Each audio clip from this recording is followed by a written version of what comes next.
நேத்து விஜய் அவர்கள் எல்லாரும் நல்லா இருப்போம் நல்லா இருப்போம் நல்லா இருப்போம்னு சொன்ன அந்த நல்ல உள்ளம் டிவிக்கு ஆட்சி அமைஞ்ச உடனே பெண்கள் இளைஞர்கள் எல்லாருமே நல்லா இருப்போம் நல்லா இருப்போம் நல்லா இப்ப ஆரம்பிச்சது இல்ல. கட்சிக்காக வந்த வார்த்தை இல்ல, மக்களை கவர்ச்சி செய்ய வந்த வார்த்தை இல்ல, அரசியல் சாணக்கியத்தனமும் இல்ல.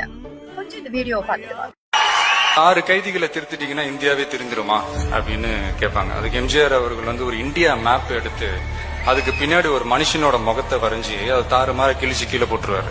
போட்டுட்டு சொல்லுவாரு, அதுல அந்த இந்தியா மேப்பை ஒன்னா சேர்க்கறதுக்கு ட்ரை பண்ணுங்க அப்படின்னு சொல்லுவார். இன்னும் இந்த ஸ்டூடெண்ட்ஸ் எல்லாம் ட்ரை பண்ணுவாங்க, ஒன்னா சேர்க்கறதுக்கு அவங்களால முடியாது. உடனே சொல்லுவாரு, அந்த மனுஷனோட முகத்தை ஒன்னா சேர்க்கறதுக்கு ட்ரை பண்ணுங்க. ஓகே, இது 2 கண்ணு, இது காது, மூக்கு அப்படின்ட்டு ஒன்னா சேர்த்துருவாங்க. அதுக்கு பின்னாடி என்ன இருக்குன்னு கேட்பாரு. இந்தியா மேப் கரெக்டா இருக்குது அப்படின்னு சொல்லுவாங்க.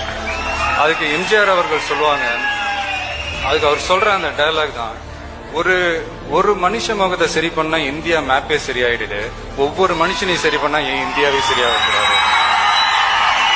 நிமிஷம் நிச்சயம் இல்லாத வாழ்க்கை, முடிஞ்ச வரைக்கும் எல்லாரையும் சந்தோஷப்படுத்துறதுக்காக வாழ்ந்தா எனக்கும் என் ரசிகர்களுக்கும் மத்தவங்களை வாழ வச்சு அழகு பாக்குறதுக்கு தான் பிடிக்கும். என்ன நண்பா?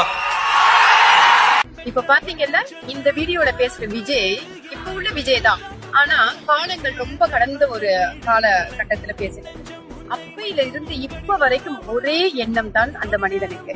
என்னை நேசிப்பவர்களை நான் நேசிக்க வேணும், நம்மள அன்பா பாத்துக்கிறவங்கள அன்பா பாத்துக்கணும். இதுதான் அவருடைய கோட்பாடு. இது எத்தனை வயதானாலும் அவர்கிட்ட இருந்து மாறாது. மக்களே, யோசிச்சு வாக்களிக்க. இந்த 2026 யாருக்கானது?